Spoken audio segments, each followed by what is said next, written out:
Então ele está falando de meditação, falou que meditação é um largar a associação com o sofrimento. E ele fala como você faz isso em meditação. E é importante a gente ver que não é na pura meditação. A meditação de uma pessoa que nunca ouviu nada sobre Vedanta, não estudou nada sobre a realidade. Não, não é essa pessoa. A pessoa ouvindo Vedanta, estudando o Veda e fazendo meditação em conjunto, paralelamente. Como todos os Shastras, aliás, recomendam, inclusive Yoga Sutra. Ashtanga Yoga, capítulo 2, Yama, Niyama, Pratyahara, Dharana, Dhyana, né? Yama, Niyama, Asana, Pranayama, Pratyahara, Dharana, Dhyana, Samadhi, 8 angas. Yoga tem. Um deles, Niyama. O que que é Niyama? Tapaha, Swadhyaya, Ishvara Pranidhana. Swadhyaya é um dos niyamas. O que que é Swadhyaya? Moksha Shastra, o estudo de Moksha Shastra. Definição. Moksha Shastra é o quê? Upanishad. Patanjali sabe disso. Então, quer dizer, está fazendo Ashtanga Yoga? Muito bem. Isso significa que você está estudando Upanishad junto.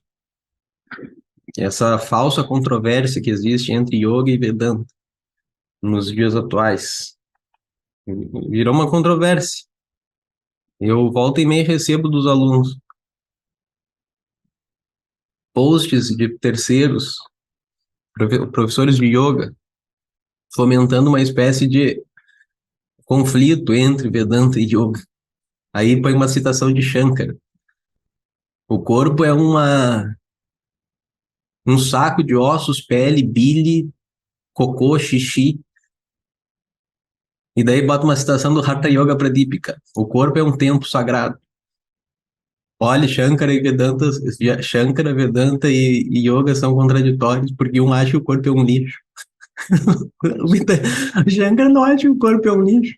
Ele tomava banho, cuidava do corpo dele. Acontece que, se você falar o corpo sou eu, esse é o assunto de Vedanta. Se você falar o corpo sou eu pergunto, você é osso? Não. Você é bile? Não. Você é cabelo? Não. Você é unha? Não. Você é fezes? Não. Por mais que você se ache um merda, você não é fezes. Não é. Essa objetividade na análise só objetiva, friamente objetiva, às vezes até ofensivamente objetiva, nesse caso, ofendeu o yogi, mas objetiva, desapaixonada. Sim, o corpo é isso. Ainda assim, eu tenho a sensação de ser o corpo, tudo bem, a sensação ninguém está discutindo, você é empiricamente mesmo o corpo, cuide do seu corpo. Viva 100 anos. Viva 100 anos. Mas entenda que há uma confusão, uma falta de discriminação entre eu, o Drik, e o Drisha, algo que eu vejo, o corpo, todo mundo vê, não só eu vejo, você também vê. Não há essa oposição, não há essa oposição. Você, junto com o estudo de Vedanta e Yoga, qual que é a definição de Yoga dada por Shankar? Tattva Viveka Upaya, aquilo que é o Upaya, que é um meio secundário que de ajuda para Tattva Viveka, para a cognição da verdade, para o discernimento da verdade, o estilo de vida que vem junto para que seja possível a assimilação de Vedanta. Isso é yoga. Não há contraposição. Há uma hierarquia só. Aí, esses alunos, esses professores, eles vêm debater comigo em privado e daí falam, mas você está dizendo que, então, asana e pranayama não é meio para moksha? Sim, claro que não. Asana e pranayama não é meio. Aí eu dou o exemplo. Tudo isso aconteceu esses dias, por isso eu estou contando. Aí eu expliquei com um exemplo. Qual exemplo? Porque isso, veja bem, isso aí tudo é confusão entre sadhana e sadhya. Qual é o meio e qual é o fim? Qual é o meio adequado para produzir um fim? Qual é o meio principal para produzir um fim? Quais são os meios secundários para produzir um fim? Então, por exemplo, você quer esquentar água para fazer macarrão. Esquentar água, esse é o teu sadhya. Sadhya é isso que você quer alcançar através de uma sadhana. Esse que são os termos em sânscrito. Sadhana é aquilo que você quer aplicar para atingir um sadhya, um fim. Qual é seu fim? Estou com fome, quero cozinhar macarrão. Muito bem, então você quer esquentar água. Sim, esse é o seu sadhya. Primeira coisa. Como? Que sadhana esquenta? Qual a sadhana que esquenta a água? Só tem uma, mukhya sadhana. Esse aqui é chamado mukhya sadhana. O meio principal, sem o qual não há possibilidade nem esperança nenhuma de você esquentar a água. Calor. Fogo. Fogo. Calor. Ah, professor, mas eu ponho no micro-ondas. Calor. Fogo. Não interessa se é no micro-ondas, se é na máquina de arroz, se é na air fryer, se é no fogo mesmo. Não interessa, é fogo. Calor é fogo. Calor igual a fogo. Agni. Sem Agni não tem como. Você ferver água, não vai acontecer. Não vai acontecer. Só olhando para a água. É só o Chuck Norris que faz isso. Ele olha para a água ferve, né? Tem aquelas piadas sobre o Chuck Norris. Ele não abre o chuveiro, ele encara o chuveiro até ele começar a chorar. Ele não tem essa sadhana. Ele tem que pôr no fogo. O fogo é mukhya sadhana. Mas basta o mukhya sadhana? Pergunto eu. Joga água em cima do fogo e bota o macarrão dentro. Dentro da onde? Eu preciso de... Aí, a Avantara sadhana, Sahakari sadhana. Sahakari quer dizer sadhanas secundárias que ajudam o meio principal a cumprir o seu papel. Você precisa de panela, pelo menos uma panela. Você precisa. Para você pôr a água e daí conseguir pôr água no fogo. Porque a água por si dispersa, não dá para você jogar ela em cima do fogo. Inclusive vai apagar o fogo. Então precisa de uma panela. A panela esquenta a água? Não. Sem a panela é possível esquentar água? Não. Mas isso não significa que a panela seja o meio direto para aquecer e ferver água. Essa organização mental é preciso. E todo mundo tem quando quer fazer macarrão. Ninguém pensa, ninguém tem confusão sobre sadhana, sadhya. Sabe o que é o fim, sabe quais são os meios principais, o meio principal e sabe quais são os secundários. Sabe? Entende. Ah, a janela está aberta, está batendo vento, o fogo está oscilando. Ela fecha a janela. É preciso? Fechar a janela esquenta macarrão? Não! Não ferve água, mas é preciso, porque está atrapalhando o processo.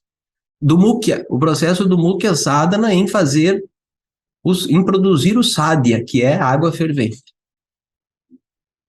Agora eu pergunto, o que existe moksha? O que você quer moksha? Moksha quer dizer libertação. Ser livre de noções sobre si que te limitam. Ser livre dessas noções. Ser só quem você é, bem. Sem problema. Livre. Tá. Por quanto tempo você quer isso? Não, eu quero para sempre, para todo sempre, eternamente. Porque ocasionalmente livre eu já sou. Né? Agora a gente estava dormindo até poucas horas atrás, a gente estava bem livre. Aí acordou no samsara. O mundo nos aprisionando. Esse bem, depois livre, depois aprisionado, depois livre de novo, depois aprisionado, depois no meio do dia você tem sei lá, uma apreciação estética por qualquer coisa bonita que você vê, de novo você se sente livre. Depois você olha para o lado, olha para uma coisa feia e se sente de novo, é, como se diz, impregnado por alguma opressão interna. Essa variação a gente já tem, não é moksha. A gente quer uma libertação que seja perene, eterna, livre do tempo, na verdade. Não perene. Perene quer dizer dura no decorrer do tempo. Não é no decorrer do tempo, eu quero ser livre do tempo. Quero ser eterno, livre do tempo. Bom, isso é possível como? Qual é o mukhya sadhana para isso? Qual pode ser o único mukhya sadhana? Porque não é uma questão aqui de opções. Qual pode ser única O único, de acordo com a lógica, de acordo com as escrituras também. Qual é o único Mukhya Sadhana que pode produzir um sadhya eterno? Sadhya, eu quero produzir um sadhya eterno. Não, impossível. Sadhya eterno, impossível. Por quê? Por que que sadhya quer dizer algo a ser alcançado? Por que que é impossível alcançar o eterno? Produzir o eterno começar em um dado momento, assim como a água começa a ferver em um dado momento, porque tudo aquilo que tem um início não é eterno por definição. Começou, quer dizer que está no tempo, quer dizer que vai modificar e vai ter um fim também. Não tem como produzir um sadhya eterno. Mas há uma possibilidade. O sadhya eterno já existe, porque se ele é eterno, ele já existe agora.